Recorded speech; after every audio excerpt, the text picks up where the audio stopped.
Hi friends, ഇന്നത്തെ നമ്മളെ recipe നല്ലൊരു വെറൈറ്റി പായസത്തിൻ്റെ റെസിപ്പി ആട്ടോ. അപ്പോൾ നിങ്ങൾക്ക് എല്ലാവർക്കും ഇഷ്ടമാവുന്നൊരു റെസിപ്പി തന്നെയാണ്. അപ്പോൾ എല്ലാവരും വീഡിയോ ഒന്ന് മാക്സിമം സ്കിപ്പ് ചെയ്യാതെ തന്നെ കാണാൻ ശ്രമിക്കണേ. അപ്പോൾ നമുക്ക് നേരെ വീഡിയോയിലേക്ക് പോയാലോ.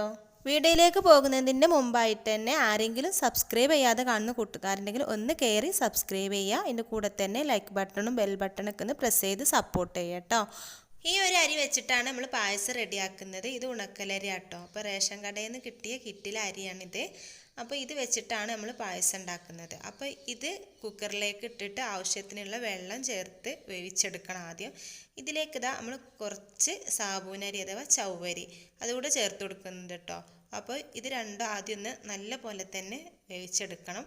പിന്നെ മധുരം ബാലൻസ് ചെയ്യാൻ വേണ്ടിയിട്ട് കുറച്ച് ഉപ്പും ചേർത്ത് കൊടുക്കുന്നുണ്ട് കേട്ടോ. നന്നായിട്ട് തന്നെ ഇതൊന്ന് വെന്ത് വരട്ടെ. ഒരു 5 വിസിൽ വരെ വേണം കേട്ടോ, എന്നാലേ നല്ല പോലെ തന്നെ വെന്ത് കിട്ടുള്ളൂ. അപ്പോൾ ഈ ഒരു പായസത്തിലൊരു സീക്രട്ട് ഇൻഗ്രീഡിയൻസ് ചേർക്കുന്നുണ്ട്. അപ്പോൾ എല്ലാവരും വീഡിയോ ഒന്ന് സ്കിപ്പ് ചെയ്യാതെ തന്നെ കണ്ടുനോക്കി, എന്നാലേ മനസ്സിലാവുള്ളൂ. ഇനി നമ്മൾ ഇതിലേക്കുള്ള ശർക്കരപ്പാനി ഉരുക്കിയെടുക്കുക കേട്ടോ ചെയ്യുന്നത്. മധുരമൊക്കെ നിങ്ങൾ അളവിനനുസരിച്ച് എടുത്താൽ മതി കേട്ടോ. ഇത് നല്ല മധുരമുള്ള ശർക്കര ആയതുകൊണ്ട് കുറച്ചെടുത്തിട്ടുള്ളൂ. ഇപ്പോൾ ഇതാ നമ്മുടെ അരിയൊക്കെ നന്നായിട്ട് തന്നെ വെന്ത് വന്നിട്ടുണ്ട്. ഇനി നമ്മൾ പായസം റെഡിയാക്കാൻ വേണ്ടിയിട്ട് വേറൊരു പാത്രത്തിലേക്ക് ഇത് മാറ്റി കൊടുക്കുന്നുണ്ട്. അപ്പോൾ നമ്മൾ പായസത്തിലേക്ക് പാലോ പാൽപ്പൊടിയോ ഒന്നല്ല കേട്ടോ ചേർക്കുന്നത്, തേങ്ങാപ്പാലാണ് ചേർക്കുന്നത്.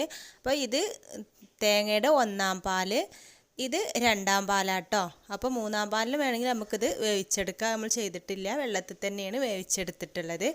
ഇനി നമ്മൾ ഇതിലേക്ക് നമ്മുടെ 2-ാം പാലാണ് ചേർത്ത് കൊടുക്കുന്നത്. അതിൻ്റെ കൂടെ തന്നെ നമ്മൾ നേരത്തെ ഉരുക്കി വെച്ചിട്ടുണ്ടായത് നമ്മുടെ ശർക്കരപ്പാനി ചേർത്ത് കൊടുക്കുന്നുണ്ട്. ഇതൊന്ന് മിക്സ് ചെയ്തതിൻ്റെ ശേഷം നന്നായിട്ടൊന്ന് തിളക്കണം. 2-ാം പാൽ ആ ഒരു അരിയിൽ പിടിക്കുന്ന ഒരു സമയം 15 മിനിറ്റോളം നന്നായിട്ടൊന്ന് തിളക്കട്ടെ.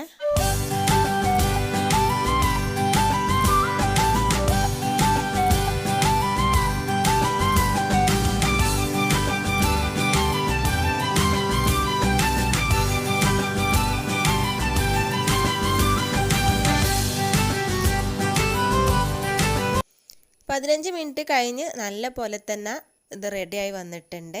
ഇനി നമ്മൾ ഫ്ലെയിം ഓഫ് ചെയ്തതിൻ്റെ ശേഷമാണ് ഇതിലേക്ക് 1-ാം പാൽ ചേർത്ത് കൊടുക്കുന്നത് കേട്ടോ. ഫ്ലെയിം ഓഫ് ചെയ്തിട്ട് തന്നെ ചേർക്കണം, അല്ലെങ്കിൽ തേങ്ങാപ്പാൽ അതിൽ പിരിഞ്ഞു പോകും കേട്ടോ. അതാണ് ഫ്ലെയിം ഓഫ് ചെയ്യണമെന്ന് പറയുന്നത്. തേങ്ങാപ്പാൽ ചേർത്ത് കൊടുത്തതിൻ്റെ ശേഷം ഇത് നന്നായിട്ടൊന്ന് മിക്സ് ചെയ്തെടുക്കുന്നുണ്ട്. ഈ സമയത്തൊക്കെ മധുരം കുറവാണ് തോന്നുകയാണെങ്കിൽ ശർക്കരപ്പാനി ചേർത്ത് കൊടുക്കാം കേട്ടോ. അപ്പോൾ അതിനൊന്നും പ്രശ്നമില്ല, മധുരമൊക്കെ നിങ്ങൾ അളവിനനുസരിച്ച് എടുത്താൽ മതി. അപ്പോൾ ഇത് നല്ല പോലെ തന്നെ മിക്സ് ചെയ്യണം കേട്ടോ.